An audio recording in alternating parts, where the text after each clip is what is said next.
Marmion by Sir Walter Scott. Introduction to Canto 2nd.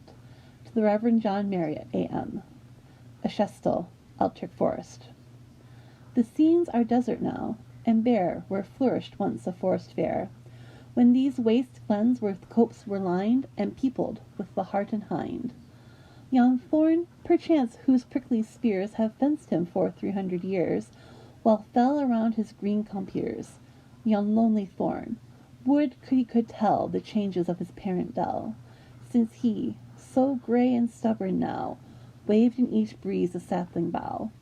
Would he could tell how deep the shade 1,000 mingled branches made, how broad the shadows of the oak, how clung the rowan to the rock, and through the foliage showed his head with narrow leaves and berries red. What pines on every mountain sprung, o'er every dell what birches hung, in every breeze what aspens shook, what alders shaded every brook. Here, in my shade, methinks he'd say, the mighty stag at noontide lay. The wolf I've seen a fiercer game, the neighboring dingle bears his name. With lurching step around me prowl, and stop against the moon to howl. The mountain boar, on battle set, his tusks upon my stem would whet, which doe and roe and red deer good have bounded by through gay greenwood. Then oft from Newark's riven tower sailed a Scottish monarch's power, 1,000 vassals mustered round, with horse and hawk and horn and hound. I might see the youth intent guard every pass with crossbow bent, and through the brake the rangers stalk, and falconers hold the ruddy hawk, and foresters in greenwood trim lead in the leash the gazehounds grim.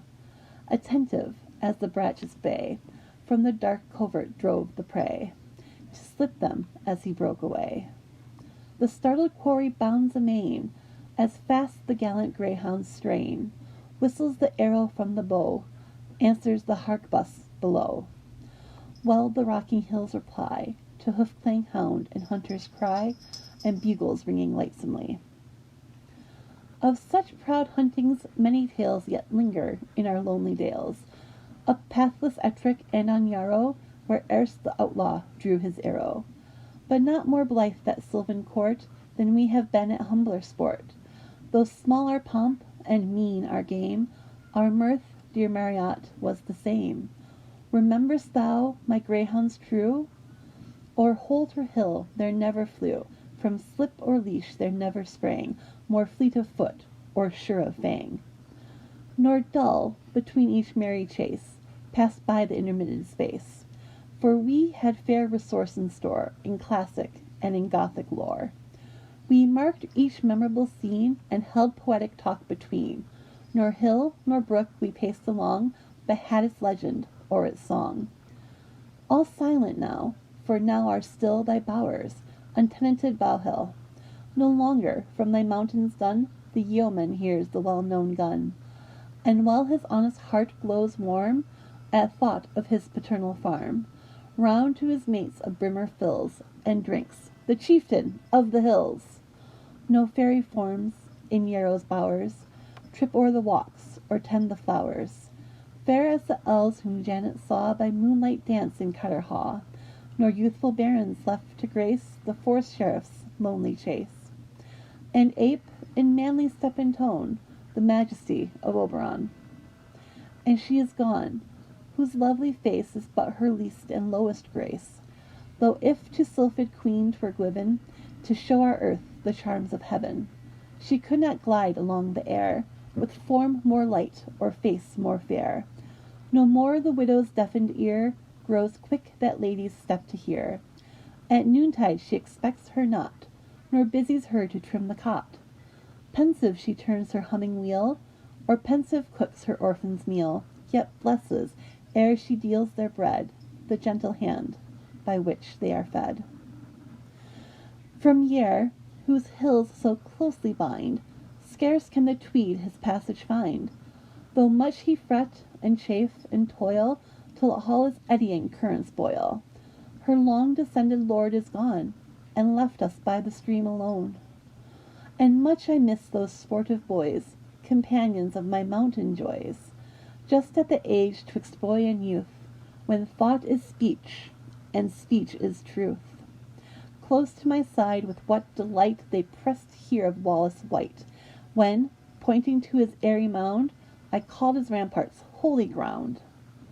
Kindled their brows to hear me speak, and I have smiled to feel my cheek, despite the difference of our years, return again the glow of theirs. Ah, happy boys, such feelings pure they will not, cannot long endure. Condemned to stem the world's rude tide, you may not linger by the side. For fate shall thrust you from the shore, and passion ply the sail and oar. Yet cherish the remembrance still of the lonesome mountain and the rill. For trust, dear boys, the time will come when fiercer transport shall be dumb, and you will think right frequently, but while I hope, without a sigh, on the free hours that we have spent together on the brown hills bent. When musing on companions gone, we doubly feel ourselves alone. Something, my friend, we may yet gain. There is a pleasure in this pain. It soothes the love of lonely rest, deep in each gentler heart impressed. 'Tis silent and worldly toils, and stifled soon by mental broils. But in a bosom thus prepared, its still small voice is often heard, whispering a mingled sentiment, 'twixt resignation and content. Oft in my mind such thoughts awake, by lone St. Mary's silent lake. Thou know'st it well, nor fen nor sedge pollute the pure lake's crystal edge. Abrupt and sheer, the mountains sink at once upon the level brink, and just a trace of silver sand marks where the water meets the land. Far in the mirror, bright and blue, each hill's huge outline you may view, shaggy with heath, but lonely bare, nor tree nor bush nor brake is there, save where, of land, yon slender line bears thwart the lake the scattered pine. Yet even this nakedness has power, and aids the feeling of the hour. Nor thicket, dell, nor copse you spy, where living thing concealed might lie. Nor point retiring hides a dell, where swain or woodman lone may dwell. There's nothing left to fancy's guess. You see that it all is loneliness, and silence aids, though the steep hills send to the lake 1,000 rills. In summertide, so oft they weep, the sound but lulls the ear asleep.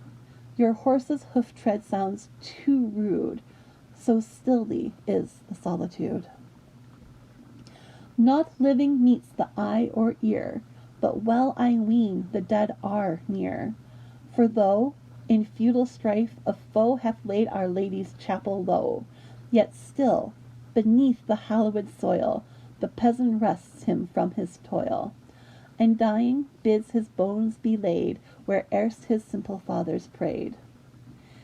If age had tamed the passion's strife, and fate had cut my ties to life, here have I thought 'twere sweet to dwell, and rear again the chaplain's cell, like that some peaceable hermitage, where Milton longed to spend his age. 'Twere sweet to mark the setting day on Burhope's lonely top decay, and, as it faint and feeble died on the broad lake and mountain's side, to say, thus pleasures fade away, youth, talents, beauty thus decay, and leave us dark, forlorn, and grey. Then gaze on Dryhope's ruined tower, and think on Yarrow's faded flower.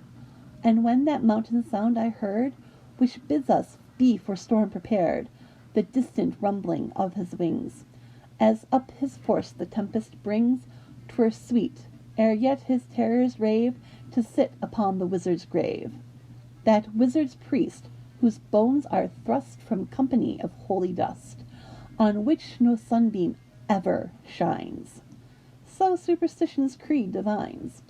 Thence view the lake with sullen roar, heave her broad billows to the shore, and mark the wild swans mount the gale, spread wide through mist their snowy sail, and ever stoop again to lave their bosoms on the surging wave.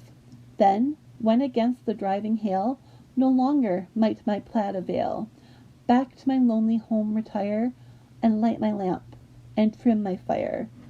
There ponder o'er some mystic lay, till the wild tale had all its sway, and, in its bittern's distant shriek, I heard the unearthly voices speak, and thought the wizard priest was come to claim again his ancient home, and bade my busy fancy range to frame his fitting shape and strange, till from the task my brow I cleared, and smiled to think that I had feared. But, chief, 'twere sweet to think such life, though but escape from fortune's strife, something most matchless good and wise, a great and grateful sacrifice, and deem each hour to musing given, to step upon the road to heaven. Yet him whose heart is ill at ease, such peaceful solitudes displease. He loves to drown his bosom's jar amid the elemental war, and my black palmer's choice had been some ruder and more savage scene, like that which frowns round dark Loch Skene, where eagles scream from isle to shore, down all the rocks the torrents roar, o'er the black waves incessant driven, dark mists infect the summer heaven. Through the rude barriers of the lake, away its hurrying waters break, faster and whiter, dash and curl, till down yon dark abyss they hurl.